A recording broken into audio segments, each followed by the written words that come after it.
एक बहुत बड़ा आज एक निर्णय हुआ है, ऐतिहासिक निर्णय हुआ है। सरकारें निर्णय बहुत लेती हैं, लेकिन सरकारों के निर्णय देश के हित में होते हैं और देश बहुत छोटी सी चीज होता है। एक बड़ा निर्णय आज दिल्ली में हुआ है। मुझे खुशी है इस बात की, आज से 6-7 साल पहले जब यह सफर शुरू किया, कोई मंच ऐसा नहीं था जहां से मैंने उसके ऊपर आवाज न उठाई हो। इसलिए 2021 के भारत में आप सिर्फ अपनी बात पूरे तथ्यों और तर्कों के साथ, बिना लाग लपेट के, सत्ता और विपक्ष का ध्यान किए बगैर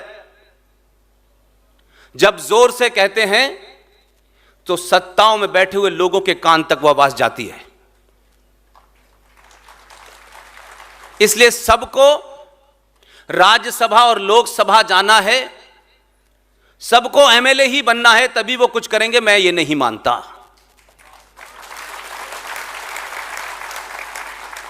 ये सत्ता की लड़ाई में जो लोगों को गलतफहमी हो गई है कि वही राष्ट्र बचा रहे हैं,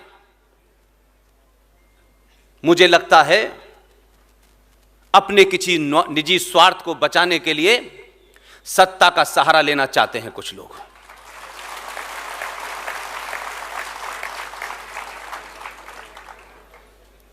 आज से 5-6 साल पहले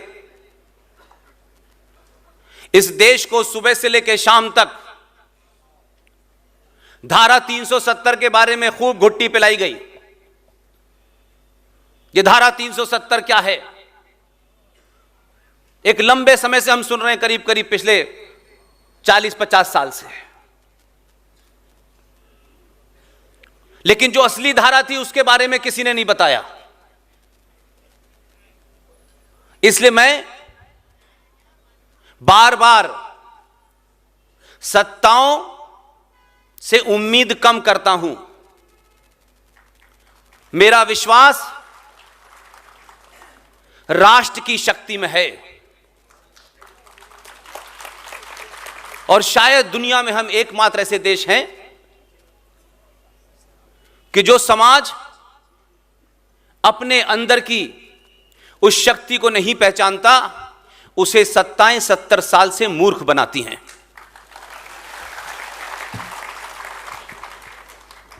इसलिए आज एक फैसला हुआ है,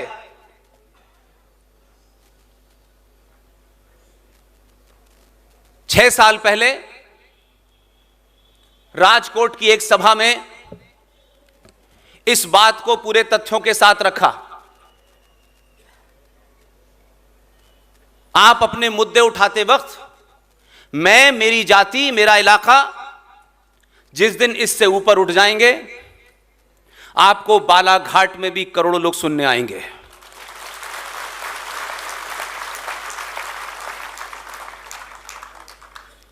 हमारे देश में गुलाम भारत में अंग्रेजों ने जो ट्रांसफर ऑफ पावर की थी, उसके तहत एक समझौता हुआ। उस समझौते के तहत जो आदमी 14 प्रांतीय असेंबलियों के वोट अपनी पार्टी के अध्यक्ष बनने के लिए नहीं ले पाया, वो देश का पहला प्रधानमंत्री बन गया।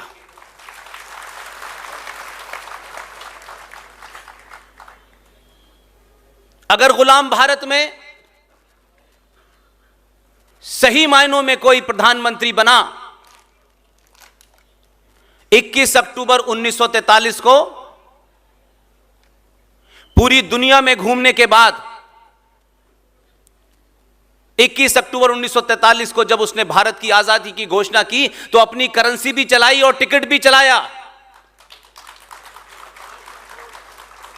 प्रधानमंत्री भी घोषित हुआ। लेकिन हम लोग अपने स्वार्थों के कारण अपने हीरो को चुनने में बहुत सेलेक्टिव हैं। 21 अक्टूबर 1943 को सुभाष चंद्र बोस ने जब आजादी की घोषणा की तो दुनिया के 11 राष्ट्रों ने उसे मान्यता दी, लेकिन हमने सुभाष बाबू के बारे में जानकारी नहीं ली। चाटुकार टाइप के नेताओं को अपना हीरो माना और वो प्रवृत्ति आज तक हमारे अंदर बैठ गई है। जो समाज अपने हीरो को हीरो नहीं चुन पाता, उस समाज में हीरो पैदा होना बंद हो जाते हैं। और हीरो सिर्फ सत्ता पे जाने से नहीं होते, एमएलए एमपी बनने से नहीं होते। इस देश में जितने बड़े बदलाव हुए हैं वो सत्ता के बाहर रहने से हुए हैं। ये राजनीतिक लोगों ने आपको एक खेल सिखा रखा है कि वही जीत के जाएंगे, तभी काया पलट करेंगे। वो अपनी काया पलट करते हैं, किसी की नहीं करते, किसी की नहीं करते।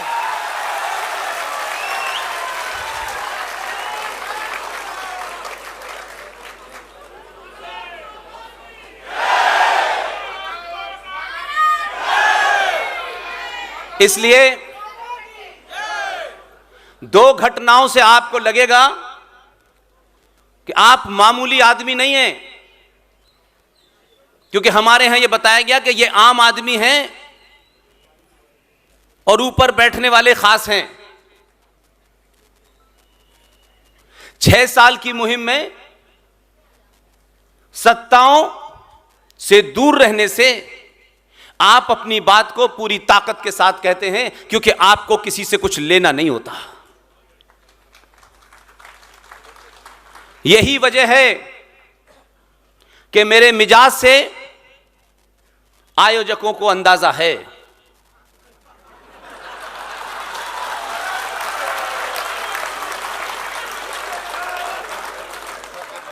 इसलिए सांसद हो, विधायक हो, मुख्यमंत्री हो, मंत्री हो, उसे मुझे आम आदमी के बीच में ही बिठाना है।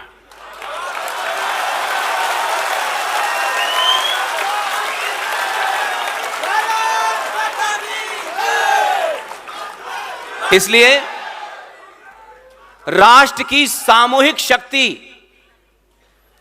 90 करोड़ सनातनियों की सामूहिक शक्ति को इतना मजबूत कीजिए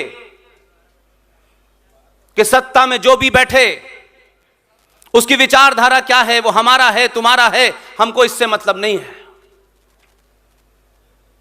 इस सामूहिक शक्ति का इतना सामूहिक प्रदर्शन करिए कि सत्ता में कोई भी बैठे आपकी चौखट पे नाक रगड़ने आए।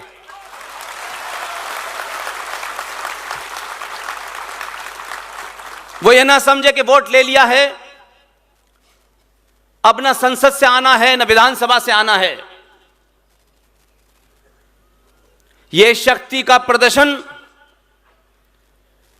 आजाद भारत में, इस तथाकथित आजाद भारत में 70 साल के बाद,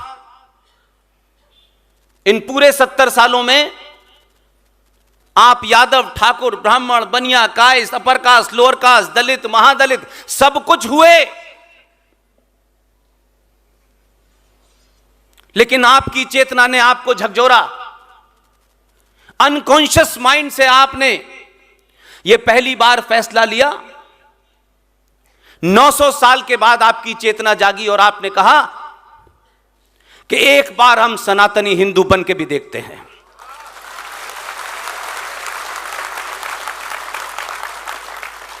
और आप जब सनातनी हुए तो 2014 पैदा हुआ। इसलिए आज दुनिया ने आपके बारे में बहुत कुछ कहा। दुनिया आपकी शक्ति को, भारत को हमारे ऊपर थोपे हुए भारत के राष्ट्रपिता से नहीं जानती। बिल्कुल नहीं जानती। दुनिया आपको आचार्य चाणक्य और विष्णुगुप्त से जानती है।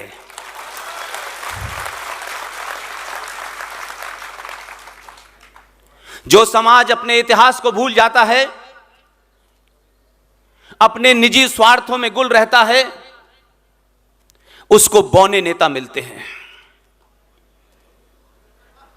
आपने प्रधानमंत्री बनाए, राष्ट्रपति बनाए, मुख्यमंत्री बनाए, लेकिन कभी आपने इस राष्ट्र को बचाने के लिए कोई आदमी नहीं चुना। क्योंकि हमारे अध्यापकों ने, विचारकों ने, जो इस देश में बड़े सारे विचारक हैं, हर गली में चार मिलते हैं, हर चीज पे विचार है उनका, जिस चीज को जानते नहीं उसके भी एक्सपर्ट हैं। यह बीमारी है। हम सार्वजनिक मंच से खड़े होकर नहीं कहते कि भाई ये विषय मेरी जानकारी का नहीं है, इस पे नहीं बोलूंगा। अब अगर अभी भी बोल दीजिए तो कोविड पे भी धारा प्रवाह 2 घंटे बोल देंगे। हमें अच्छे दिखने की बीमारी है। हम किसी भी तरह अच्छे दिखें, समाज के लोग हमारी तारीफ करें। दुनिया में दूसरों को अच्छे दिखने के लिए जो अपनी पहचान मिटा देते हैं, इतिहास उन्हें भी मिटा देता है।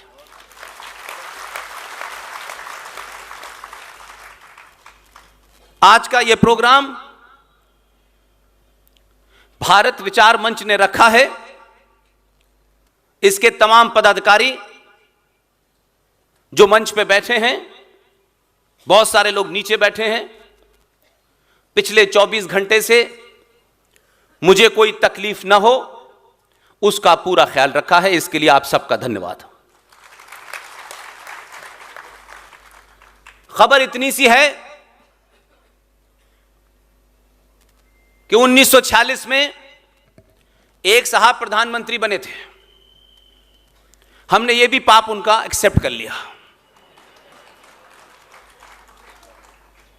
और इन तथ्यों को पढ़ने के लिए याद रखिए, सनातनी हिंदू की सबसे बड़ी कमजोरी थी कि वो सुनी सुनाई बातों का प्रचार करता है,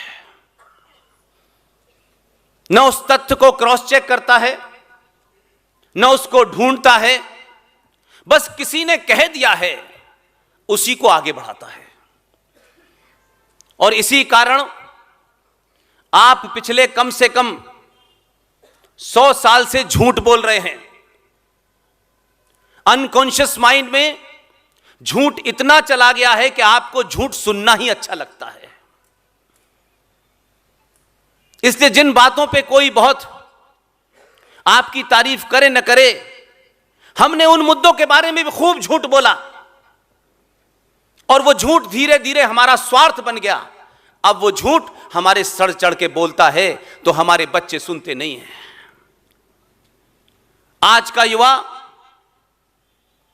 आज का नौजवान, उसे पिताजी और माताजी की जरूरत नहीं है।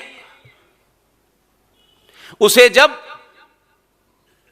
खाने का ऑर्डर करना होता है तो सिर्फ उस वक्त एटीएम चाहिए होता है।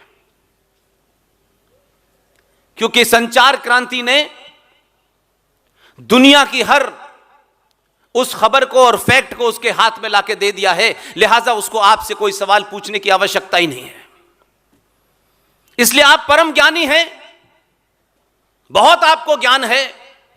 बड़े बड़े कॉम्प्लिकेटेड शब्दों में आप जब उसे ज्ञान देते हैं तो वो आपकी बात नहीं सुनता। इसीलिए क्योंकि हम अपने राजनीतिक स्वार्थ, समाज में हमारी क्या हैसियत है, हम कौन हैं, हमारी जाति क्या है, यह सोच के सच बोलते हैं। लिहाजा सारे धर्म बराबर हैं, यह दुनिया का सबसे बड़ा झूठ है।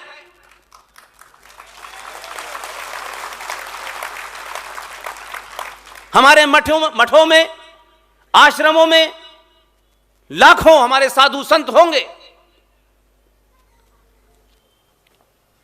अफसोस के साथ कहना होता है मुझे,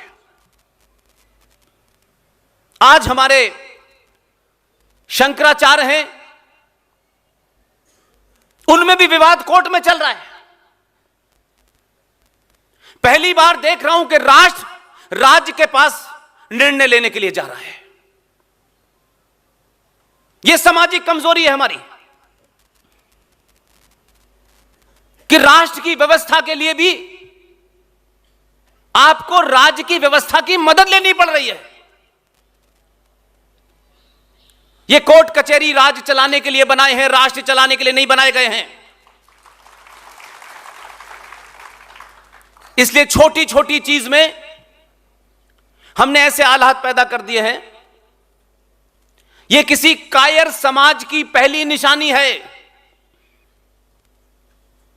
कि वो समाज अपने बीच में अपनी बातों को, अपने फैसलों को, अपने झगड़ों को जो सुलझा नहीं सकता है वही कोर्ट कचहरी जाता है। और जब कोर्ट कचहरी आपके फैसले देने लगता है तो यह जरूरी नहीं है कि जिसने काला कोट पहन लिया है वो हिंदुत्व की परिभाषा भी देंगे, वो सब सबरीमाला के बारे में भी देंगे, वो दही हांडी की लंबाई भी नापेंगे, वो महाकाल में कितना पानी चढ़ा इसके बारे में भी देंगे। यह कायर समाज की निशानी है।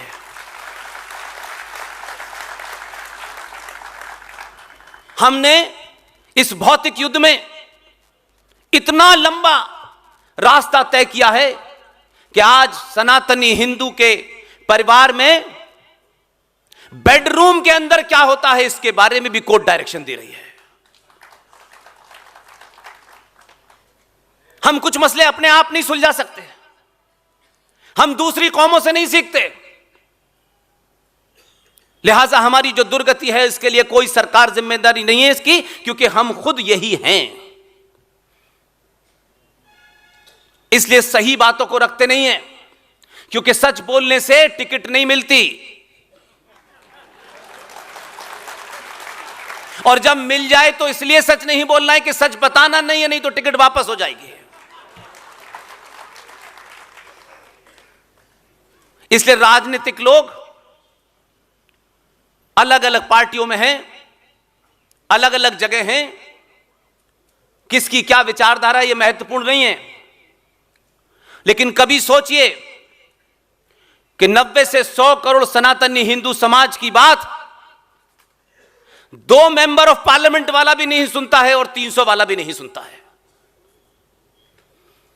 इसलिए कि आप 100 से 90 करोड़ भारत की जनसंख्या के अनुसार तो नजर आते हैं, लेकिन जब आपने भाग्य का फैसला करते हैं तो कोई ब्राह्मण होता है, कोई ठाकुर होता है, कोई यादव होता है, कोई बनिया होता है, कोई ऊंचा है, कोई नीचा है, और सब कुछ होते हैं आप। इसलिए आज पूरी दुनिया में एकमात्र ऐसा देश है जहां इतनी बड़ी तादाद में जो राष्ट्र के सबसे ताकतवर लोग हैं, जो इस राज्य के बनाए कानून को मानते हैं, ना चाहते हुए भी मानते हैं, नहीं पसंद आता फिर भी मानते हैं, वो टैक्स भी देते हैं, वो जीएसटी भी देते हैं।